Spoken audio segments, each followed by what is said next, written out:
Je suis née en Côte d'Ivoire et je suis originaire du Mali.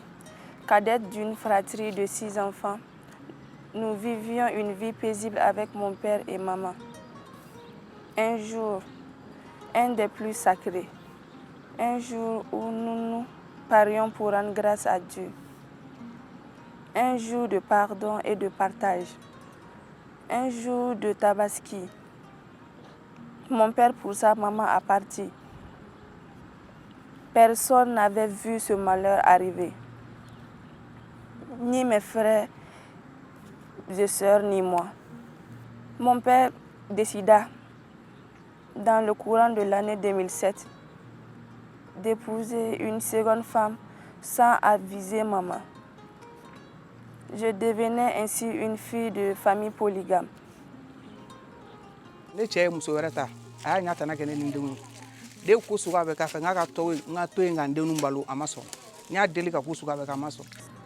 C'était un enfer pour maman, qui, dans le souci de préserver son foyer, se résignait et faisait face à toutes sortes d'humiliations et de représailles. Toutes les situations étaient contre maman. Elle assumait tous les torts. Chaque jour, la situation s'empirait. Je ne pensais pas que le second mariage de mon père allait aussi chambouler notre vie. Car l'islam recommande l'équité entre les épouses et les enfants dans le cas de polygamie.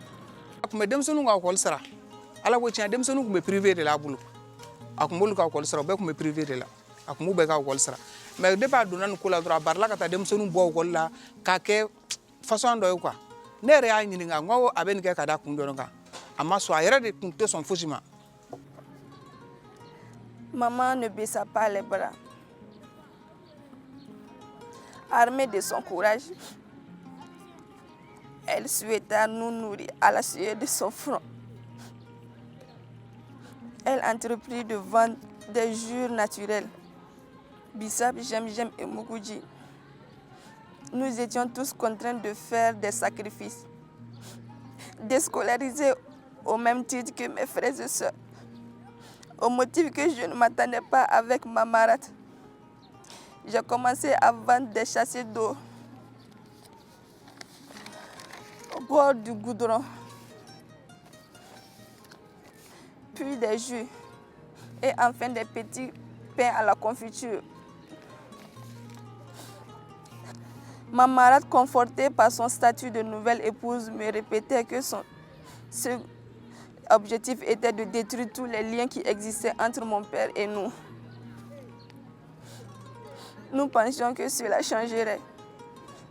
Mais plus le temps passe, plus mon père était aveuglé par son nouveau mariage, au point de penser que maman était une mauvaise femme pour lui.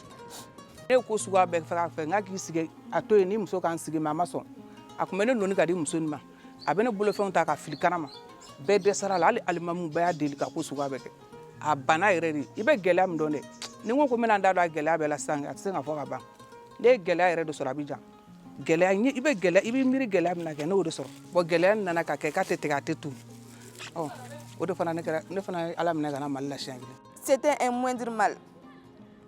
Moi, sa propre fille, je n'arrivais plus à reconnaître mon père. J'avais même peur de me retrouver face à lui. Chassés pour le plaisir d'une autre femme, nous nous sommes réfugiés chez les parents de maman au Mali. Ce fut un choc. Habitué au luxe, j'ai dû m'adapter au manque d'électricité et aux coupures d'eau. Nous étions également loin de nos amis, dans une situation qui n'aurait jamais existé si mon père avait joué son rôle de chef de famille. Face à ce drame, maman était notre seul espoir.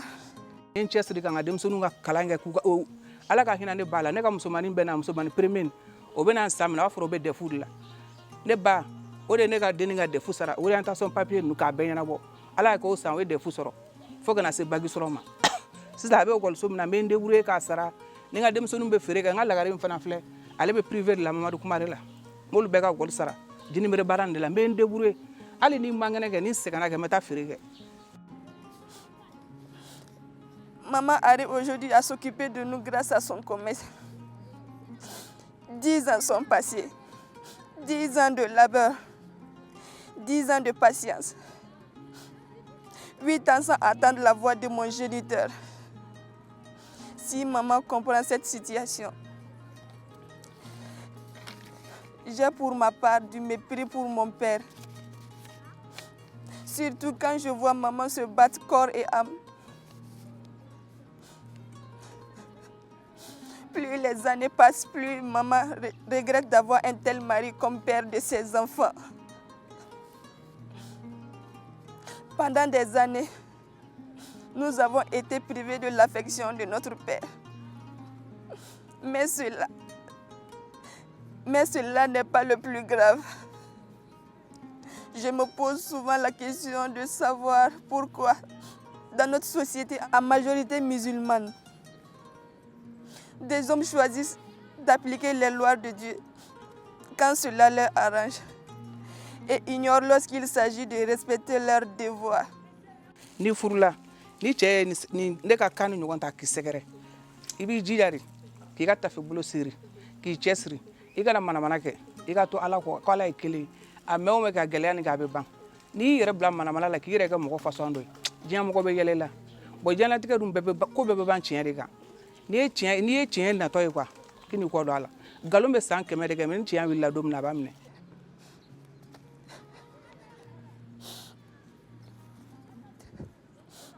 Pleure pas, Aïcha. Ne pleure pas, Aïcha. Non, non, non. Essaie de surmonter, s'il te plaît. Ne pleure pas. Ne pleure pas. Droit Libre TV, la web télé 100% droits humains, 100% liberté d'expression.